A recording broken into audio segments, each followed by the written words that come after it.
Okay guys, ito na yung nalinis na natin at saka ready to mix na siya.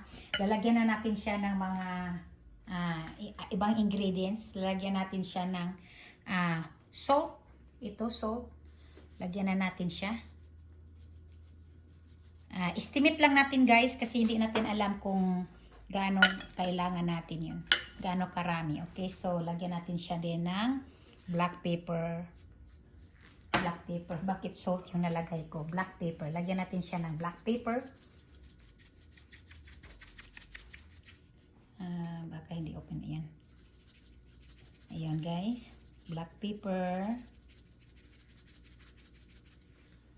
Ayan. Then, syempre, lagyan natin siya ng vinegar.